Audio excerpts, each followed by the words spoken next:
5 జిల్లాలకు మహబూబ్ నగర్, రంగారెడ్డి, నల్గొండ, సగం ఖమ్మం, హైదరాబాదు వీటన్నిటికీ కూడా ప్రాణదాయనిగా మనకు కృష్ణానది జలాలు ఉంటాయి. మరి వాటి కోసం మనము నిరంతరం పోరాటం చేస్తూ వచ్చినాం. తెలంగాణ ఉద్యమ సందర్భంలో కూడా ప్రధానంగా జల సాధన విషయంలోనే మనము ఉద్యమాన్ని నిర్మించుకోవడం జరిగింది. అది ప్రజలందరికీ తెలిసిన విషయమే. అదేవిధంగా ఉమ్మడి ఆంధ్రప్రదేశ్ ఉన్నటువంటి సందర్భంలో కూడా నదీ జలాల పంపిణీ విషయంలో, ప్రత్యేకించి కృష్ణానది విషయంలో కూడా మరి అనేక సందర్భాల్లో చర్చించి ఫైట్ చేసినటువంటి విషయాన్ని కూడా ప్రజలందరూ గమనించుకోవాలి. మరి ఆనాడు ఉమ్మడి ఆంధ్రప్రదేశ్లో ఉన్నప్పుడే మనకు ఇబ్బంది అవుతుంది కృష్ణానది కర్ణాటకను దాటి రావడం అని చెప్పి పెద్ద ఎత్తున సుప్రీంకోర్టులో కేసేస్తే ఆల్మట్టి డ్యామ్ హైట్ పెరగకుండా ఉమ్మడి ఆంధ్రప్రదేశ్లోనే మనందరికీ కూడా స్టే వచ్చింది.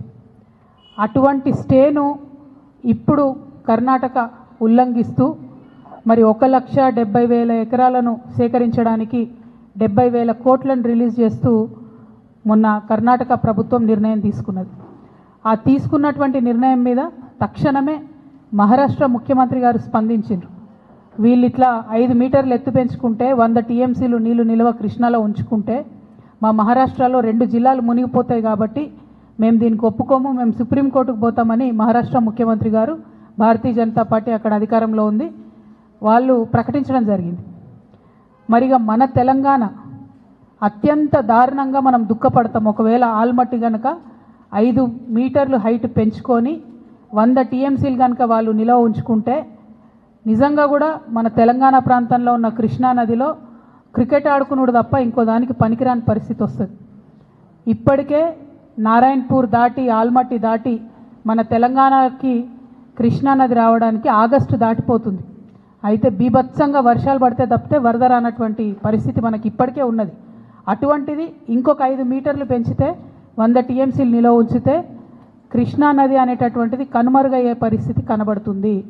మరి ఈ విషయం గౌరవ పెద్దలు రాష్ట్ర ముఖ్యమంత్రి గారు, కాంగ్రెస్ పార్టీలో ఉన్నటువంటి పెద్దలు, ఇరిగేషన్ మంత్రి ఉత్తమ్ కుమార్ రెడ్డి గారు వీరికి అర్థం అవుతుందా అర్థం అవుతలేదా అనేటటువంటి మీమాంసలో బాధలో తెలంగాణ బిడ్డలందరూ కూడా ఉన్నారు. ఇవాళ మహబూబ్ నగర్లో అనేక మార్లు కరువు జిల్లా కాబట్టి నీళ్ల కోసం కొట్లాడినటువంటి ఎంతోమంది కార్యకర్తలు మొన్నటి నుంచి ఫోన్లు చేస్తూ ఉన్నారు. ఎందుకోసం ప్రభుత్వం దీని మీద మాట్లాడతలేదు, మరి దీన్ని ఎట్లా ఆపడం, అక్కడ నీళ్లు తీసుకుంటే అక్కడ వాళ్ళు 5 మీటర్లు పెంచుకుంటే మన పరిస్థితి ఏంటి. తెలంగాణ ఉద్యమ సందర్భంలో స్వయంగా నేను కూడా కర్ణాటక భూభాగంలోకి వెళ్ళి పరిశీలన చేసి వచ్చిన. మనకు ఆనాడు హైదరాబాద్ స్టేట్లో నిజాము ఆర్డీఎస్ ప్రాజెక్టు కట్టడానికి కర్ణాటకలో కూడా భూమి తీసుకొని పెట్టినటువంటి పరిస్థితి ఉండే. ఎందుకో అన్ఫార్చునేట్లీ ఈ 10-12 సంవత్సరాలలో మనం ఆర్డీఎస్ ప్రాజెక్టును కూడా పూర్తి చేసుకోలేకపోయినాం. దాని బదులు తుమ్మిల కడదాం అనుకున్నాం, అది కూడా కంప్లీట్ కాలేదు. డిండి కంప్లీట్ కాలేదు. అన్ఫార్చునేట్లీ పాలమూరు రంగారెడ్డి కూడా కంప్లీట్ కాలేదు. కానీ అక్కడ మనం చిన్న జల వనరులను మిషన్ కాకతీయ ఇట్లాంటి పేర్లతోని చెరువులను రిపేర్ చేసుకున్నాం, కొన్ని పెండింగ్ ప్రాజెక్టులు చేసుకున్నాం. కాబట్టి మహబూబ్ నగర్, నల్గొండ, ఖమ్మం, రంగారెడ్డి ప్రాంతాల్లో నీళ్ళు వచ్చినాయి, పంటలు పండించుకున్నారు రైతులు. కాకపోతే నిజంగా కృష్ణానది మీద అచ్చంగా ఉన్న ప్రాజెక్టులు ఎందుకో 12 ఏళ్ళైనా కూడా సరిగ్గా పూర్తి కాలేదు. మరి పాలమూరు పూలిబిడ్డనని చెప్పుకునేటటువంటి ఈ ముఖ్యమంత్రి గారు కూడా కనీసం పాలమూరు రంగారెడ్డి ప్రాజెక్టు కోసం ఒక్క పైసా కూడా ఇప్పటివరకు నిధులు ఇవ్వకపోవడం అన్నది పాలమూరు మీద ఆయనకు ప్రేమ లేదనే విషయాన్ని స్పష్టంగా తెలియజేస్తున్నది. ఇంకొక పక్క పాలమూరు జీవదాయిని అయినటువంటి కృష్ణానదిని కర్ణాటక వాళ్ళు ఆగబట్టుకుంటుంటే మాట్లాడలేనటువంటి అసహాయ స్థితి ఏమిటి. అక్కడున్నది మీ కాంగ్రెస్ గవర్నమెంటే, అక్కడున్నది సిద్ధరామయ్య గారే. మరి ప్రజలందరికీ, దేశమందరికీ ఢిల్లీలో సుప్రీంకోర్టు ఉంటే మీ కాంగ్రెస్ పార్టీ గారి సుప్రీమో సోనియా గాంధీ గారే మీకు సుప్రీంకోర్టు కదా. మరి ఆ సోనియా మేడంతో నన్ను ఒక ఫోన్ చేయించండి సిద్ధరామయ్య గారికి, ఒక్క నిమిషంలో ఆగిపోతుంది కదా ఈ ప్రాజెక్టు. ఎందుకు 5 జిల్లాలకు మనకు నీరు రాదు, 5 జిల్లాల రైతాంగానికి ఇబ్బంది అవుతుందంటే ఎందుకు స్పందిస్తలేరని నేను ముఖ్యమంత్రి గారిని సూటిగా ప్రశ్నిస్తూ ఉన్నాను. నేను డిమాండ్ చేస్తూ ఉన్నాను, తక్షణమే మీరు సుప్రీంకోర్టుకు వెళ్ళాలి, మీరు దీన్ని ఆపాలి. మన ముఖ్యమంత్రి గారికి ఒక అలవాటు ఉన్నది, అవసరం లేని దానికి సుప్రీంకోర్టుకు పోతాడు ఆయన.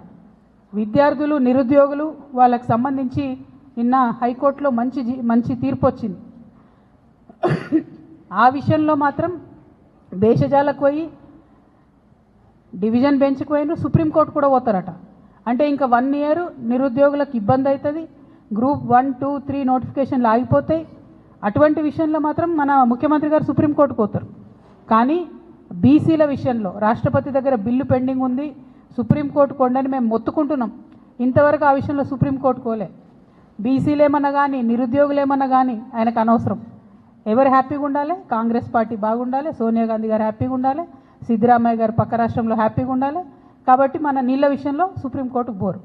నేను డిమాండ్ చేస్తూ ఉన్నా, మీ వైఖరిని తెలంగాణ ప్రజలు గమనిస్తూ ఉన్నారు.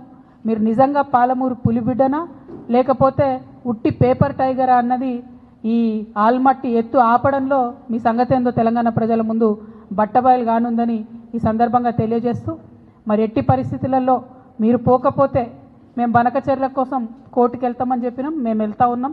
మీరు ఇప్పుడు కూడా సుప్రీంకోర్టులో కేసు అయిపోతే మరి తెలంగాణ జాగృతి నుండి ఖచ్చితంగా మేము ఇంటర్వ్యూని కావాల్సి వస్తుంది.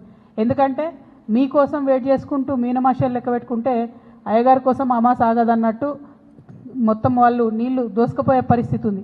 ఒక పక్కనేమో గోదావరిలో చంద్రబాబు నాయుడు గారు దోసుకుపోతుంటే చూసుకుంటూ ఊరుకుంటారు. ఇంకో పక్కనేమో కృష్ణా నదిని వాళ్ళు ఆడ ఆగబడుతుంటే మీ కాంగ్రెస్ ప్రభుత్వం ఉంది కాబట్టి చూసుకుంటూ ఊరుకుంటారు. ఇది కరెక్ట్ వైఖరి కాదు. దీని మీద తక్షణమే ముఖ్యమంత్రి గారు స్పందించాలని నేను డిమాండ్ చేస్తున్నా.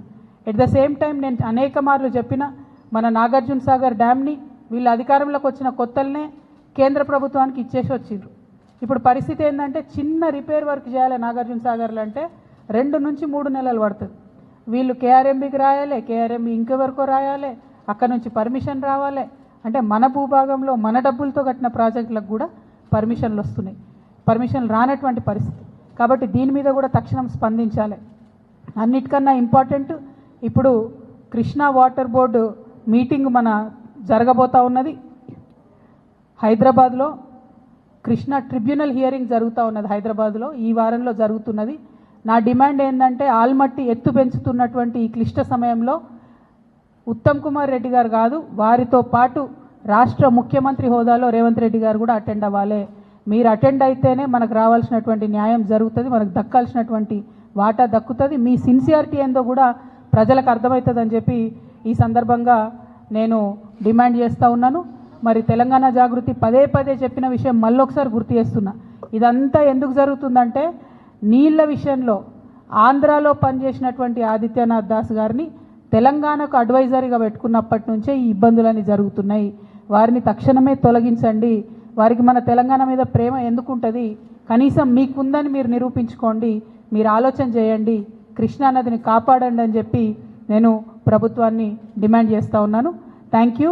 జై తెలంగాణ, జై జాగృతి. Krishna thank you. జై తెలంగాణ.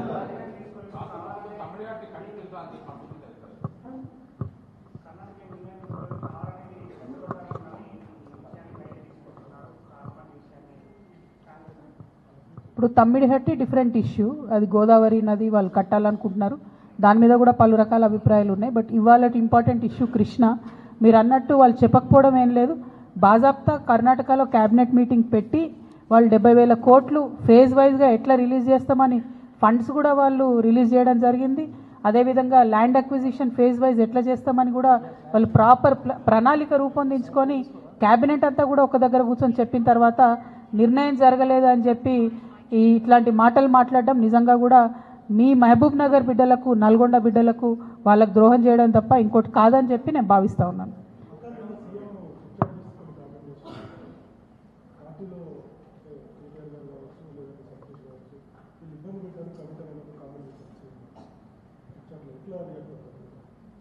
ఇప్పుడు సీఎం గారు ఏమన్నారన్నది నాకు తెలియదు, కానీ తెలంగాణ ప్రజలు అనుకుంటున్న విషయమే కదా అది. తెలంగాణ ప్రజలందరూ గమనిస్తున్న విషయమే. ఇప్పుడు బీఆర్ఎస్ పార్టీ సోషల్ మీడియా నన్నే దాడి చేస్తుంది, హరీష్ అన్న మీడియా నన్నే దాడి చేస్తుంది, సంతోష్ అన్నకున్న సీక్రెట్ మీడియా నన్నే దాడి చేస్తుంది. అందరు కలిసి నా మీద దాడి చేస్తున్నట్టే కదా, అలా కొత్త ఏం లేదు. అది మీ అందరి దృష్టిలో కూడా ఉన్నది కాబట్టి అది కొత్త ఏం లేదు, వింతేం లేదు. Thank you.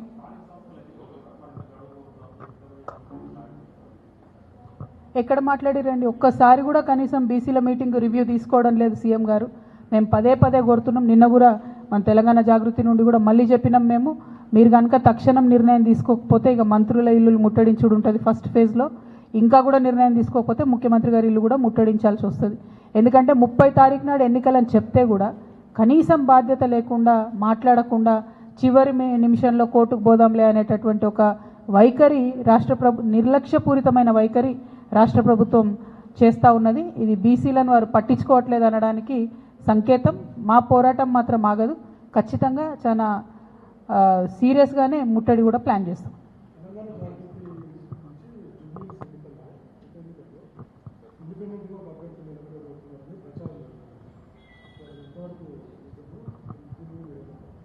జై తెలంగాణ.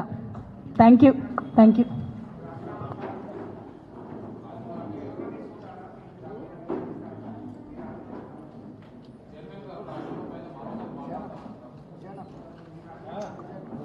రాజీనామా నేను మంచి స్పీకర్ ఫార్మాట్లో ఇచ్చేసిన. చైర్మన్ గారు నాకు మళ్ళీ నేను తెల్లారు కూడా ఆయనకు ఫోన్ చేసి కూడా చెప్పిన, నేను మంచి సౌండ్ మైండ్లో ఇచ్చిన సార్, కంపల్సరీ నా రెసిగ్నేషన్ యాక్సెప్ట్ చేయండి అని. మరి వారు ఎందుకు డిలే చేస్తున్నారో నాకు తెలియదు. చాలా కారణాలు చెప్తా ఉన్నారు. ఆ కారణాలు నాకు అనవసరం. నేను రాజీనామా చేసినాను. బీఆర్ఎస్ పార్టీ ద్వారా నాకు వచ్చినటువంటి పదవి ఆనాడు వద్దనుకున్నా, ఇవాళ కూడా వద్దనుకుంటున్నా. మళ్ళీ పంపమంటే మళ్ళీ పంపుతా ఉత్తరం, నాదేం ప్రాబ్లం లేదు. Thank you. ఏం అడగలే, నాకు ఎక్స్ప్లెనేషన్ అడగలే, ఏం అడగలే.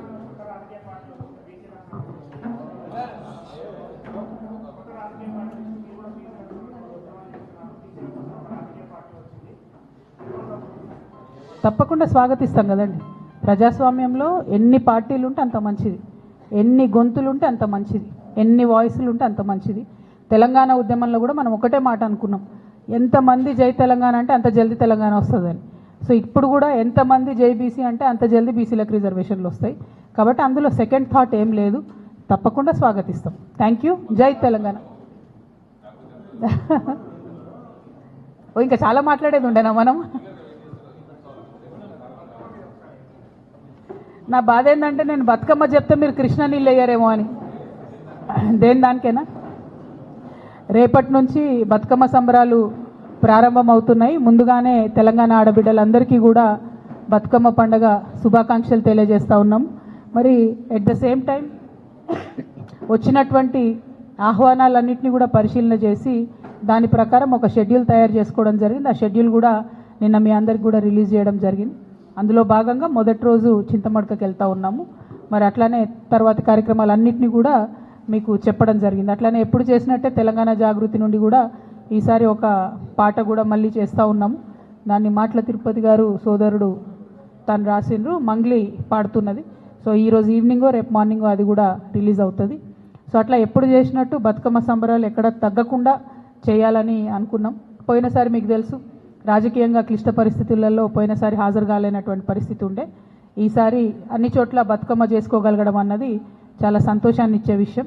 అయితే ఈ సందర్భంగా ముఖ్యమంత్రి గారిని నేను మళ్ళీ డిమాండ్ చేస్తున్నా, బతుకమ్మకు చీరలు ఇచ్చినారు ఇదివరకు, మీరు ఒకటి కాదు నేను 2 ఇస్తా అని చెప్పారు. 2 లేవు, 1 లేదు, ఎక్కడా లేదు. కాబట్టి బతుకమ్మకు మా ఆడబిడ్డలందరికీ చీరలు ఇవ్వాలని చెప్పి డిమాండ్ చేస్తూ ఉన్నాను. ఎట్ ద సేమ్ టైం దాన్ని ఆ చీరకు ఇంద్రమ్మ అని పేరు పెట్టకుండా బతుకమ్మ చీరను ఉంచితేనే బెటరు. ప్రతి సందర్భంలో తెలంగాణ యొక్క అస్తిత్వాన్ని తుడిచేసేటటువంటి కుట్ర జరుగుతున్నది మీ ప్రభుత్వంలో. అట్లా కాకుండా బతుకమ్మకు మీరు చీర ఇస్తే బతుకమ్మ చీర పేరుతోనే ఇవ్వండి, లేదా ఏదైనా తెలంగాణ ఆడబిడ్డ పేరుతో ఇవ్వండి. అంతేగాని ఇంద్రమ్మ పేరుతో మాత్రం ఇవ్వద్దు.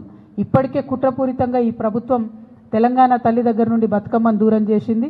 ఇప్పుడు తెలంగాణ ఆడబిడ్డల దగ్గర నుంచి బతుకమ్మ చీరను దూరం చేసింది. ఇటువంటి పరిస్థితి రాకుండా శ్రద్ధ పెట్టి ఆడబిడ్డల పట్ల గౌరవాన్ని, మన పండగలు, మన సంస్కృతి పట్ల గౌరవాన్ని పెంపొందించే కార్యక్రమాలు ప్రభుత్వం చేయాలని చెప్పి నేను డిమాండ్ చేస్తాను.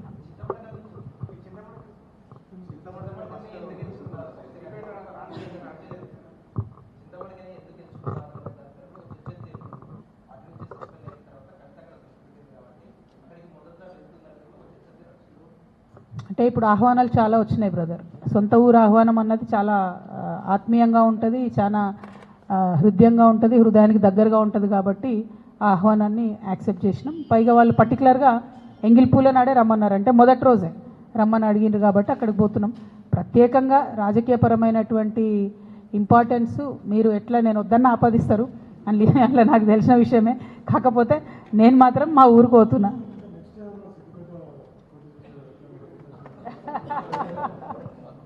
అంత దూరం ఆలోచన చేయలే బ్రదర్, అంత దూరం